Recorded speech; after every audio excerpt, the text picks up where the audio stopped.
동영상은 제주도 서귀포시에 있는 들빛교회의 2023년 1월 8일 설교 동영상입니다. 설교 제목은 옹기종기 꽃들이 모이면입니다.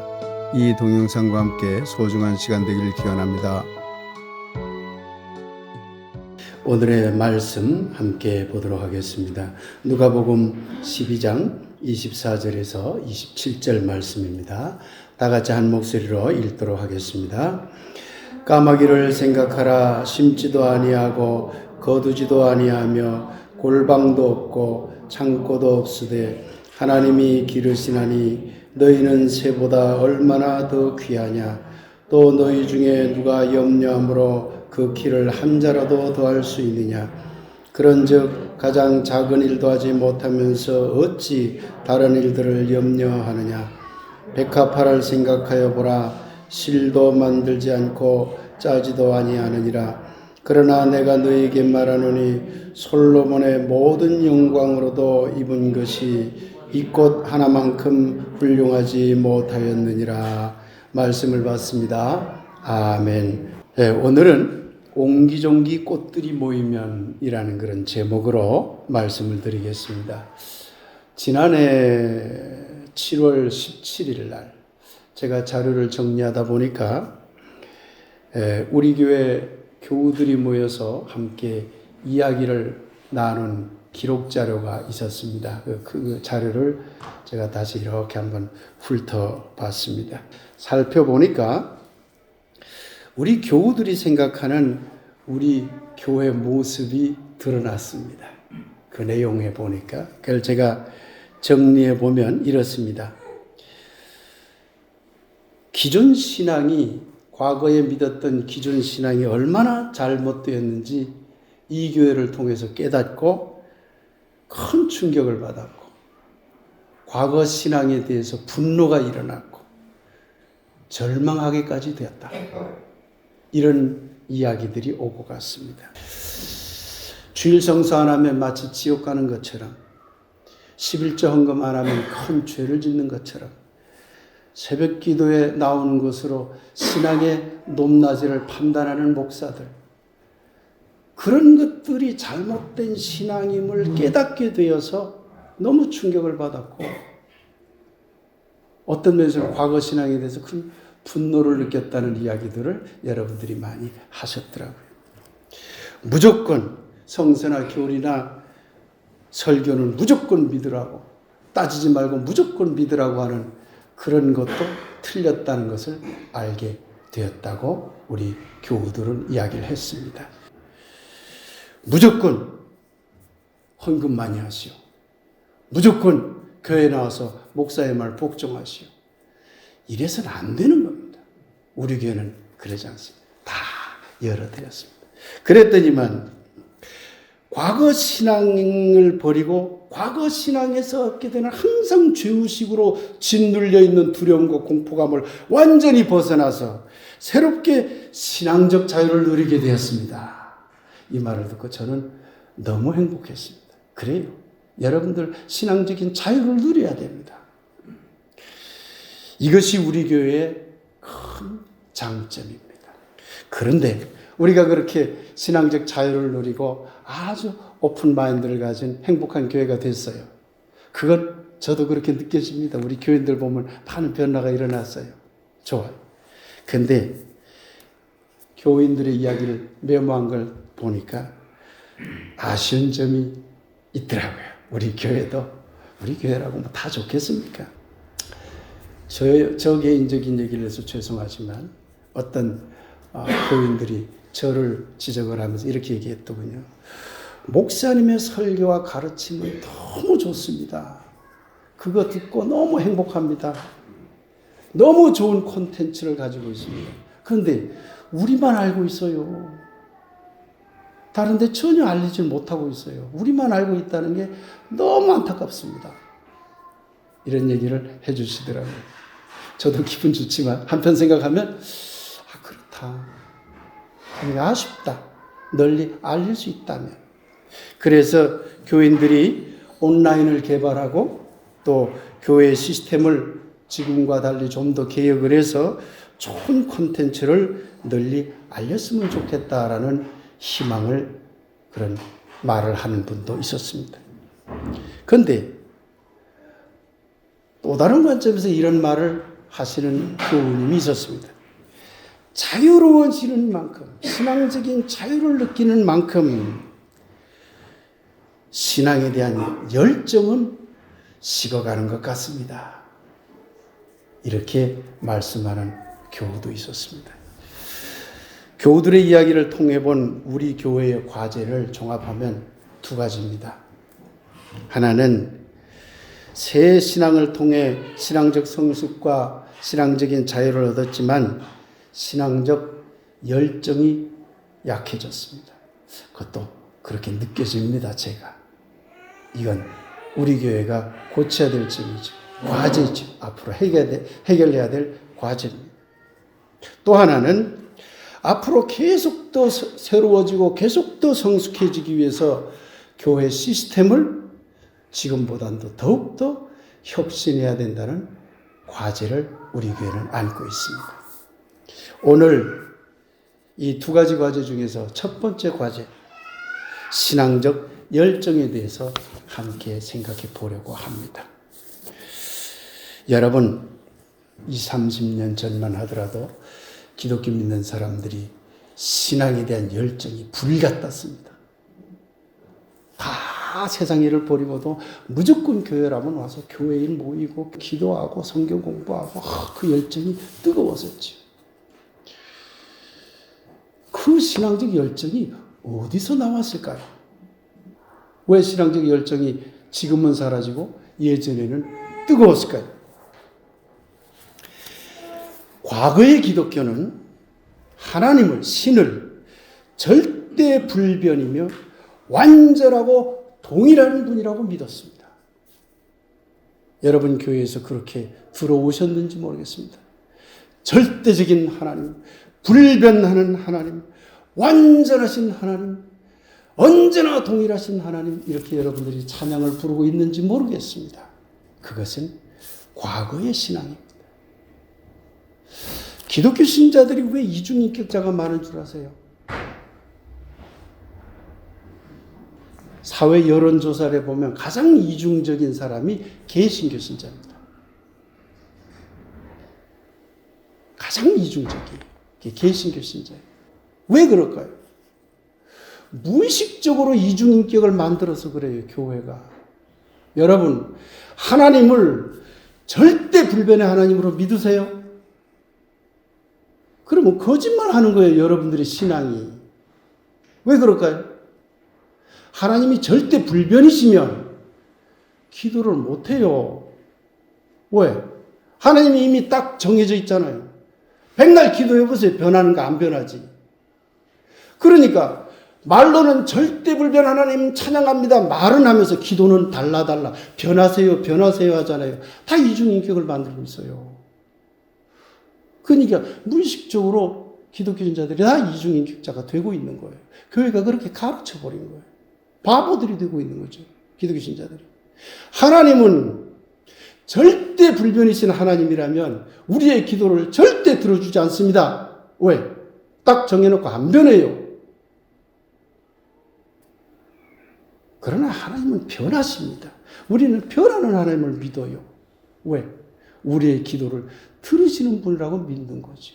그러니 하나님은 살아서 움직이며 생동하는 분이시지 절대 불변이라는 것은 죽었다는 얘기예요. 안 변하잖아요. 여러분 어떻게 생각하세요? 과거의 기독교는 그렇게 강요했어요. 그러니까 절대 안 변하는 하나님은 동일하고 완전하신 하나님. 그러면 그 동일하고 완전한 하나님의 모습을 닮은 기독교 신자들은 어떤 사람들이어야 될까요? 다양한 생각을 가진 사람이어야 될까요? 똑같은 하나의 신앙으로 동일한 생각을 가진 사람들이어야 할까요? 동일한 생각을 가진 사람들이어야 하겠지요. 그런 신앙을 가진 사람들이라면. 왜? 똑같이 믿어야 되니까. 그러면 다 똑같이 만들려고 하는 열정에 사로잡힙니다. 이것이 동일성의 열정입니다. 이 동일성의 열정은 당연히 필연적으로 폭력을 일으키죠. 과거 중세 가톨릭, 그런데 개신교가 저지른 그 끔찍한 폭력들, 예수 안 믿는다고 막 죽였어요. 그게 사랑입니까, 그게? 근데 왜 그런 폭력을 행사하면서까지 열정적으로 덤볐을까요? 왜? 똑같이 만들기 위해서. 똑같은 신앙을 갖게 하기 위해서. 이게 과거 신앙입니다. 그러니 당연히 과거는 보편이라는 이름을 내세워 동일성 집단을 만들려고 했고, 그래서 동일한 신앙을 이루기 위한 뜨거운 열정을 가졌고, 믿는 사람끼리 똘똘 뭉쳐서 자기와 바운더리에 다른 사람들을 배타고 그들을 어떻게 동일한 집단에 집어넣으려고 뜨거운 열정들을 가졌던 겁니다. 그 열정이 좋은 열정인가요? 끔찍한 열정인가요? 끔찍한 열정이죠. 그러면 21세기의 기독교 신앙에서는 왜 신앙적 열정이 점점 좀 사그라드는 것 같이 보일까요? 21세기 기독교는 절대불변 완전 동일하신 하나님이 아니라 항상 변화하며 생동하는 다양한 모습으로 나타나는 하나님을 믿습니다. 오늘날 기독교는 그렇게 믿는 겁니다. 새로운 기독교는. 학자들이 다 밝혀내고 다 연구해낸 것이 그렇다는 이야기입니다. 그래서 21세기에는요, 자칫 잘못하면 해체라는 이름으로 다 해체해버려요. 다 차이성만 강조해요. 차이성만. 이게 좋은 거 아니에요, 이것도. 차이성만 막 강조해요. 그러니 개체성만 강조돼. 나 다르고 너 다르고 너 다르고, 같은 교회 다녀도 내 신앙은 내 신앙, 네 신앙은 네 신앙, 난 몰라. 다 개체성만 강조돼. 그러니 전체로서의 모임, 전체로서의 예배, 공동체적인 어떤 모임에 대한 열정이 생길 수 있을까요, 없을까요? 점점 사그라들 수밖에 없죠. 풍선 이야기를 해보겠습니다. 커다란 하나의 풍선이 있습니다. 엄청나게 커다란 하나의 풍선. 아마 높이 날아오를 가능성이 있겠지요. 그러나 이 커다란 풍선은 매우 위험합니다. 한번 구멍을 뻥 나면 바람이 계속 새어나서 언젠가는 터져버립니다. 오를 수가 없습니다. 근데 작은 풍선 하나를 상상해 보세요. 불긴 매우 쉽겠지요. 그러나 높이 올라가는 데는 힘이 딸려요. 그렇다면 커다란 하나의 풍선도 위험하고 작은 풍선 하나도 힘이 약해. 그렇다면 이런 상상을 해봅시다. 작은 풍선들이 수천 개, 수만 개 모여서 하나의 묶음으로 있다라고 상상을 해봅시다. 그러면요, 작은 풍선 하나 픽 하고 터져도 끄떡없어요. 다른 풍선들이 다 날아오르면서 그 작은 풍선을 다 수리해서 그것도 불 수 있도록 만들 수 있어요. 이해가 되시죠? 하나의 커다란 풍선은 한 가지 색깔로만 나타납니다. 이게 동일성의 위험성이. 그러나 수많은 작은 풍선들의 묶음은 크고 작은 다양한 색깔의 풍선들이 옹기종기 모여있게 됩니다. 그래서 힘을 합치게 되죠. 앞서 말씀드렸듯이 큰 풍선에는 작은 구멍 하나만 놔도 망하는 겁니다. 그러나 여러 개의 작은 풍선들이 모여있는 그 묶음에는 서로 실수들이 생겨도 건전한 풍선들이, 좋은 풍선들이 다 힘을 받쳐줘요. 그래서 끌고 올라가요. 자, 큰 하나의 풍선 안에 여러분이 있다고 쳐봅시다.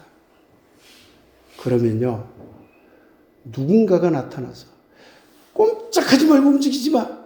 움직였다가는 터져. 내가 얘기하는 대로 이렇게만 가. 그 사람은 터져. 우린 다 죽어. 이렇게 됩니다. 속박과 두려움이 그 속에는 존재하게 됩니다. 그러나 작은 풍선 속에 여러분이 다 있어서 다른 풍선 묶음과 함께 올라가고 있다고 생각해 보세요. 여러분의 풍선이 터진다 해도 옆에 친구가 도와줄 걸 알기 때문에 편안해집니다. 작은 풍선들이 가진 과제가 뭐냐면 어떻게 작은 풍선들이 서로 힘을 합쳐서 한 묶음이 될 것이냐.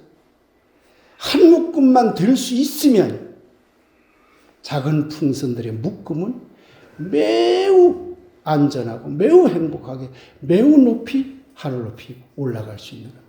일본 문화는 어떤 풍선과 같으냐면 하나의 커다란 풍선과 같습니다.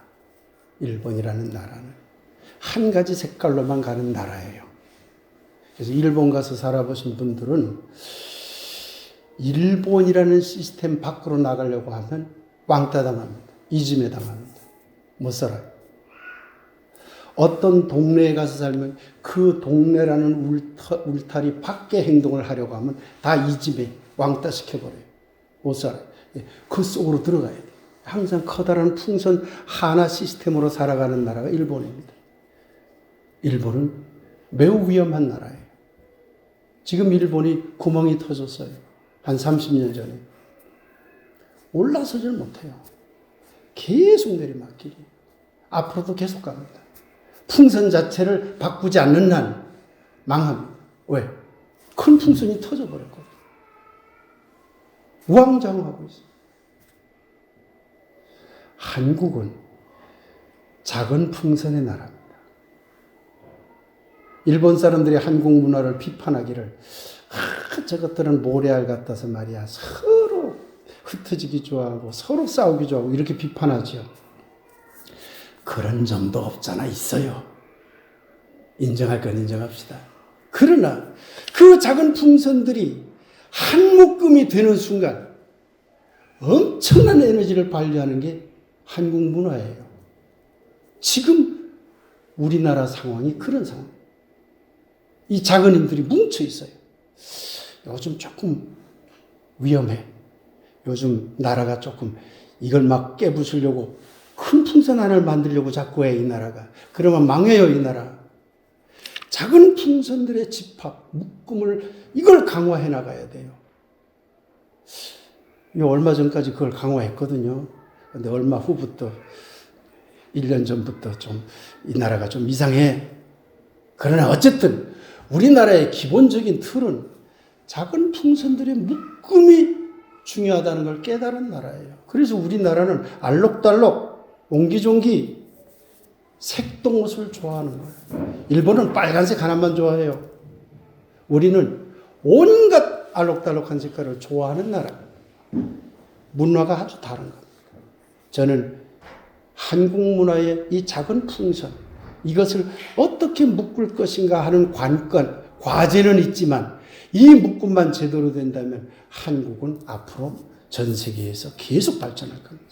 이 묶음이 깨지면 한국도 망해요.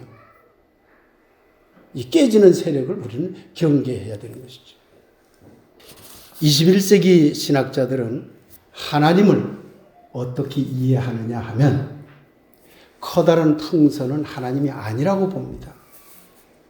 하나님은 수많은 것들이 모여 하나를 이루는 풍선 덩어리와 같은 존재로 하나님을 믿어요.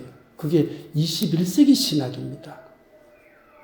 그러니 흔히 신학적인 용어로 말씀드리면 인간을 비롯한 모든 존재는 신에 참여하고 있다. 이렇게 말하는 겁니다. 신과 분리되어 있는 게 아니라 모든 존재, 작은 풍선들이 신에 참여하고 있어요. 그게 신이라는 거예요. 신학적인 깊이 있는 이야기는 또 나중에 언제 말씀드리겠습니다. 그렇기 때문에 21세기의 신학에서는 신을 결코 하나의 색깔, 하나의 모습으로 절대화하지 않습니다. 그러면 폭력적인 열정이 일어나게 돼 있어요. 그걸 거부하고 있어요. 그래서는 안 된다고 하는 것이죠. 하나님을 이렇게 믿게 되면 거대한 하나님 찬양합시다 라는 말보다 우리 작은 이웃이 소중하구나. 이것이 보여요. 작은 것들이 소중하다는 걸 보여요. 길가에 돌멩이 하나를 들여다보라. 물가에 흐르는 송사리 한 마리를 들여다보라. 얼마나 소중한가. 오늘 찬양곡에서 그 가사 나왔잖아요. 그 작은 것들이 모임이 얼마나 소중한지. 그게 하나님의 속성에 참여하는 것이기 때문에 얼마나 소중하냐는 것을 알아낼 수 있다고 하는 겁니다. 그러니 새롭게 하나님을 이해하게 되면 이 세상에는 하찮은 것은 하나도 없게 됩니다. 아주 작은 미물일지라도 매우 소중한 것이 되고 아주 작은 미물일지라도 하나님의 속성에 참여하는 거룩한 존재가 되는 겁니다. 그러나 작은 풍선들이 단점은 묶이지 않았을 때 아무런 힘을 발휘할 수 없고 연결되지 않을 때 그들 또한 죽음의 길을 간다는 거죠. 만일에 나무가 난 흙이 싫어. 나는 나무일 뿐이야. 그러면 나무는 죽어요. 흙과 더불어 살아야지. 물과 더불어 살아야지. 홀로 존재할 수 있는 건 아무것도 없는 것이죠. 작은 것들이 모여서 전체를 이루는 거지. 그러니 동일한 전체에 헌신한다는 열정은 허망하다는 걸 알았어요, 우리가. 그러나 작은 것들을 연결시키고자 하는 열정은 우리에게 필요하다는 거예요. 그래야 생명성을 강화할 수 있다는 거죠. 오늘 우리는 솔로몬 이야기를 함께 읽었습니다. 백합꽃 이야기를 함께 읽었습니다. 작은 까마귀 같은 작은 새의 이야기를 함께 읽었습니다. 솔로몬은 뭘 상징할까요? 커다란 하나의 풍선을 상징합니다. 거대한 왕국, 강력한 제국주의, 힘, 돈, 솔로몬이라는 정점 아래 모든 것을 하나로 통일시키는 그런 권력, 거대 담론을 말합니다. 예수님이 말한 들꽃은 뭘까요? 작은 풍선을 말합니다. 작은 풍선. 예수님이 뭐라고 했습니까? 큰 풍선이 소중하냐? 아니니라, 틀렸느니라. 작은 풍선이 소중하다고 지금 예수님이 우리에게 가르쳐 주고 있는 거예요. 그래도 한국의 기독교 신자들은 작은 풍선에는 관심이 없고 오로지 큰 교회, 큰 풍선, 큰 축복 이것만 외치고 있으니 예수 믿는다고 하면서 예수님의 가르침을 믿지 않는 이상한 이중인격자들이 다 되고 있는 거죠. 예수 믿을 바에는 예수님의 가르침을 믿어야죠. 레오폴드 코아라는 학자가 있는데요.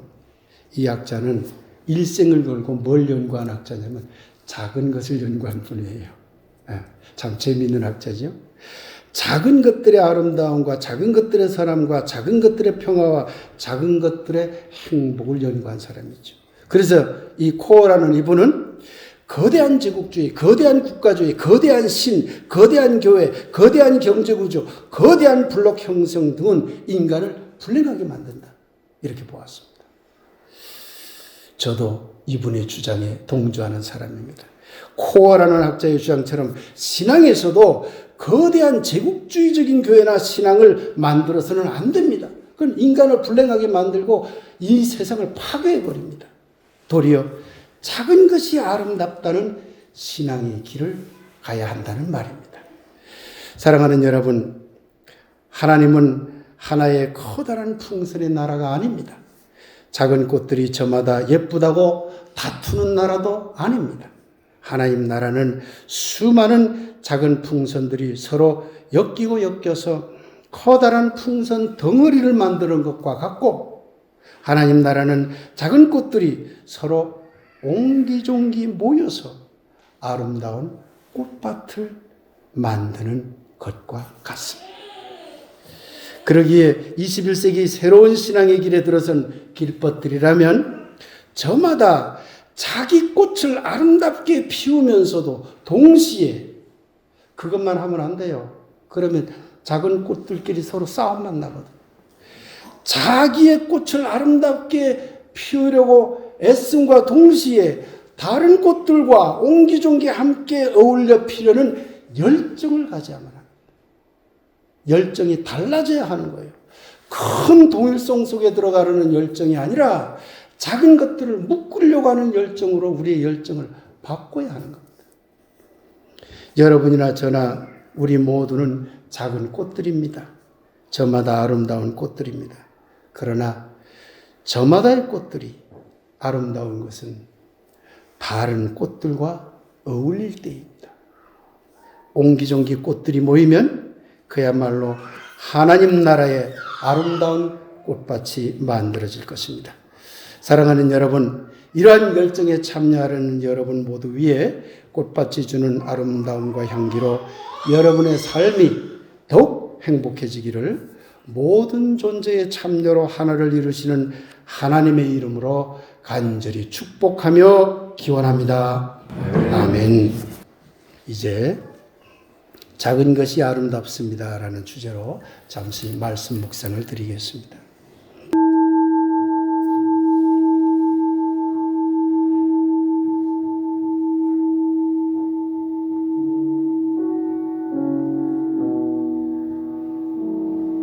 작은 것이 아름답습니다.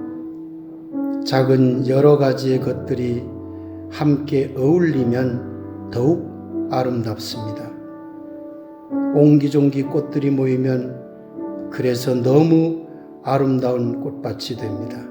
그것이 우리 모두가 꿈꾸는 하나님 나라일 테지요. 우리 모두 아름다운 꽃밭을 이루려는 열정을 가진 작지만 아름다운 꽃들이 되게 하소서. 아멘.